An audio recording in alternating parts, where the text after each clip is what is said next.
Good morning guys! Welcome back sa ating YouTube channel. For today's video, check natin ang 2024 Honda CR-V 1.5 VX Turbo CVT Lunar Silver Metallic.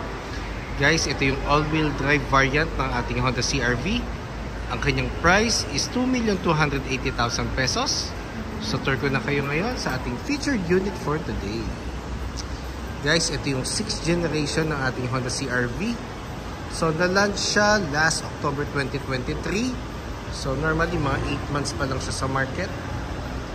So, compare naman sa previous model, mas mukha na siyang malaki tingnan kasi mas nag-improve na yung dimensions niya compared dun sa previous model, sa 5th gen. So, dito muna tayo sa front portion ng ating Honda CR-V VX Turbo CVT. So, naka-LED headlights na tayo with daytime running lights. LED fog lamps. Glossy black front grille. Then, ang maganda nga pala sa emblem ng Honda CR-V guys, siya pa lang ang merong transparent case. Compare kasi sa mga other model lineups which is open yung kanyang emblem. Then, sa lower front bumper naman natin is matte black with diamond shade.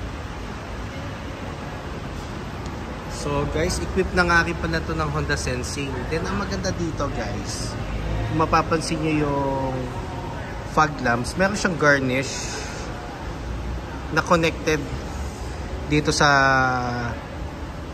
front accent garnish natin sa front. So, mas nagaano siya, mas detaw yung combination ng silver and black sa harap. So, pakita ko lang uli ang ating front portion. Then, regarding naman sa engine guys, 1.5 turbo CVT or 7-speed automatic. 188 horsepower, 240 Newton meters of torque. All-wheel drive, then double overhead cam. So ngayon kasi it's more on, ang pinopromote na talaga ng mga car brands natin is maletang engine displacement, then naka-turbo. So mas kasi siya, mas fuel efficient compare sa mga stock na malalaki ang engine displacement. So dito naman tayo guys sa passenger side. So sa mga turbo gasolines natin guys, compare sa hybrid na variant, ang turbo gasolines natin 7-seater, ang hybrid is 5-seaters. So nakaano na tayo guys, regarding sa gulong, naka 18-inch alloy wheels tayo, ventilated disc ang ating front brake, then MacPherson strut ang ating suspension naman sa front. Then sa mga fender natin guys is matte black with reflector dito sa may almost front portion. Then regarding naman sa ground clearance guys, 208 mm. Then ang side mirror natin guys is door integrated na. Then ang side mirror natin is body color ang upper portion, then matte black ang lower portion. Then, ang side turning lights niya is nandito na rin sa side mirror. Then, meron na rin siyang lane watch camera. And meron na rin siyang 360. So, every time na mag-reverse kayo, ang 360 niya, titingin na lang kayo sa head unit. Then, ang lane watch camera naman, every time na mag-right turn kayo or kakanan, sa head unit na lang tayo titingin. Then, door handles is body color. With smart entry na rin to guys . Then regarding naman sa rear wheel natin, naka solid disc tayo sa rear brake, then multi-link ang ating suspension naman sa rear. Then nakaano na rin tayo, shark fin antenna, body color. Then meron na rin siyang roof rail. Then may mga portions dyan na nakaabang na para just in case na gusto nyo magpalagay ng roof rack, pwede na rin. So meron na siyang foundation. Then pakita ko na yung back portion natin, guys. So for me personally, guys, nagagandahan ako sa bagong CR-V kasi mas malaki na nga siya tingnan compare sa previous model. At the same time, mas aggressive yung kanyang itsura or mas matapang. So based lang naman yun sa aking opinion. Then ang ating tail lights is vertical, which is yun yung signature tail lights ng ating Honda CR-V. Kahit sa mga first gen natin, vertical na yung kanyang position. Compare kasi sa ibang brand which is medyo maliit, ito visible ka lalo pag gabi. Yun yung naging advantage ni CR-V. Then meron tayong tailgate spoiler dito which is matte black. Then meron na rin tayong reverse camera and 4-eye backup sensor. So sa lower rear bumper natin, it's matte black. Pero kay all-wheel drive or VX, meron na siyang tailpipe finish. Doon kasi sa sa 4x2 or sa V variant, wala pa kasi. So para ma-distinguish natin kung V or VX ba ang CR-V na nakita natin. So pag si VX, meron siyang emblem na AWD or all-wheel drive. So if ever naman bubuksan natin ang tailgate, it's more on power na. So naka-power tailgate na tayo, guys, sa ating across all variants natin ng Honda CR-V. So ito yung magiging compartment natin, guys, just in case the 5 passengers below. Then meron tayong tonneau cover dito. So ang tonneau cover, ang purpose nito, just in case na if flat natin yung third row, meron tayong additional pang surface para mag-flat siya. So pag finlat naman natin siya, guys, meron ka naman additional compartment dito. So additional space siya. So very spacious ang ating cargo space. Alam naman natin na maximize lagi ang interior space ni Honda. So hindi tayo magpapahuli. So it gives kasi comfort and convenience, lalo na sa mga long drive. Then, spare tire natin is dito, guys. So, alloy wheel na siya, guys, yung spare tire natin. Si CR-V lang ang alloy wheel ang spare tire. Compare sa mga other model lineups natin, siya, donut type. Tapos, meron tayong power outlet dito. Then LED na ang ating light dito sa sa cargo. Then meron tayong cup holders both sides. So saka muna natin siya.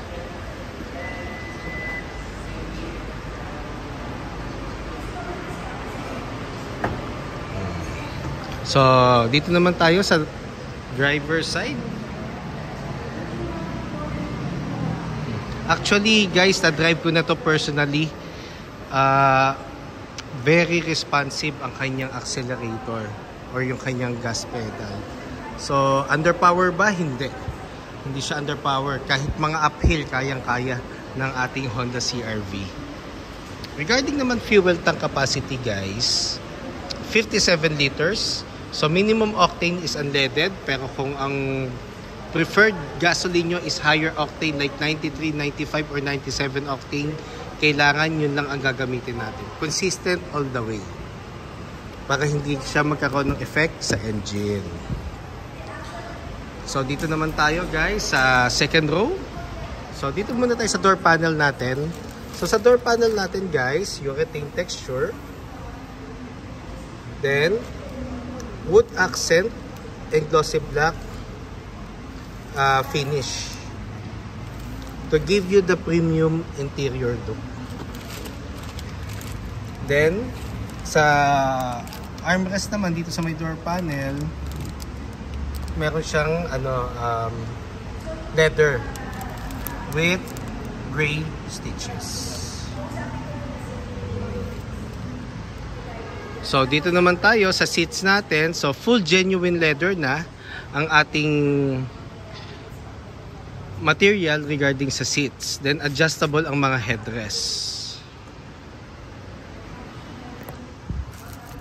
Then armrests with 2 cup holders. Then 60-40 ang partition natin, guys. Pag i-fold natin yung second row. Then sa middle section for the second row, meron siyang aircon vent. Then meron siyang 2 charging ports na type C. Then meron tayong aircon vent din sa may third row, just in case na may sasakay sa third row seats. Then normally guys, normal size adults or kids normally magkakasya talaga sa third row. Talagang expect na natin yan, medyo stiff talaga. Pero the good thing about sa second row ng CRV, na adjust to pa forward para at least kung medyo matangkad ang sasakay sa likod, meron pa rin siyang decent legroom. Then regarding sa ceiling natin guys, it's light gray. Then touch na ang ating mga lights sa ceiling. It's more on LED na, so puti na ang ilaw natin. So pag gusto nating off, touch lang natin uli yung pinaka-bulb, mag-off na siya. Then regarding naman airbags guys, so wrap around na, ibig sabihin guys, all sides meron na front airbags and side airbags sa front seats. Then kung makikita nyo, napaka spacious ng legroom ng Honda CR-V. Then regarding naman headroom guys, taas din. So convenience at its finest ang hinahatid ng interior space rin ng Honda. So proven and tested na rin yan guys, lalo na ang durability and quality and resale value. Yun yung mga advantages ni Honda. So dito naman tayo sa front seats. So regarding naman sa driver seat natin guys, nandito sa door panel ng driver side ang buttons. Power folding side mirrors, side mirror itself, ito yung adjustment niya, yung knob niya, central door lock, window switches. Then may memory seat din siya, 1 and 2. So ang smart key natin kasi is dalawa, pero meron siyang number na number 2 and number 1. So kung ano yung dadalhin mong susi, yon ang i-recognize nung driver seat, kung ano yung sinet mong position. So naka power seat sa tayo guys, same as sa passenger seat, pero ang advantage ng driver seat guys, meron siyang lumbar support.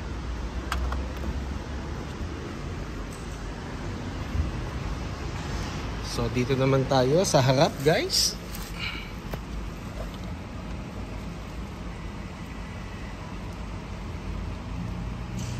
So sa hood niya guys, ito ang kanyang switch. Tapos nandito yung power tailgate, traction control, then yung sa ilaw.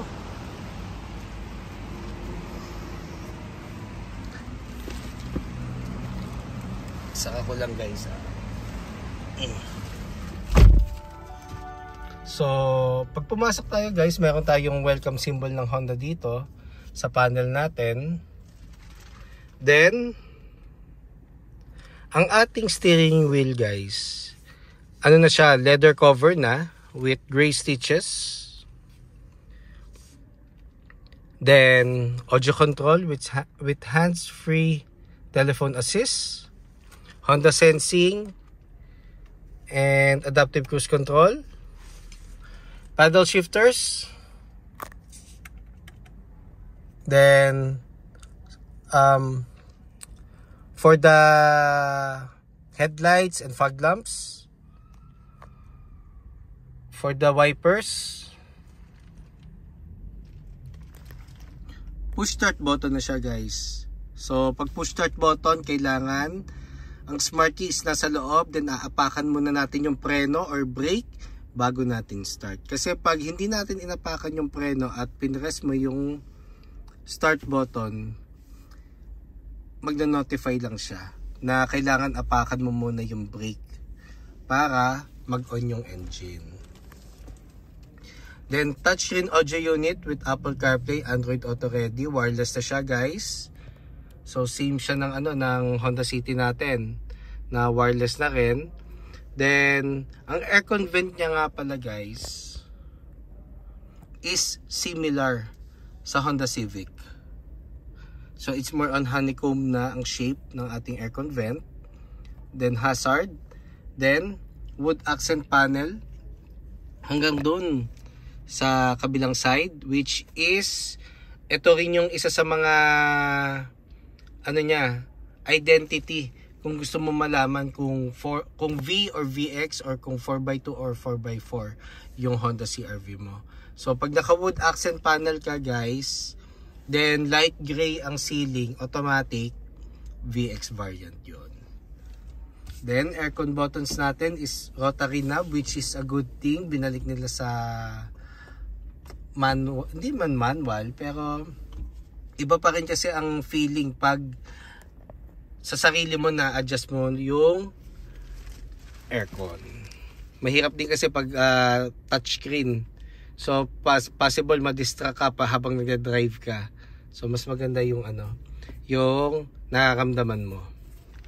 So sa baba naman ng aircon buttons natin, meron tayong USB port for mirroring and Type-C naman for charging.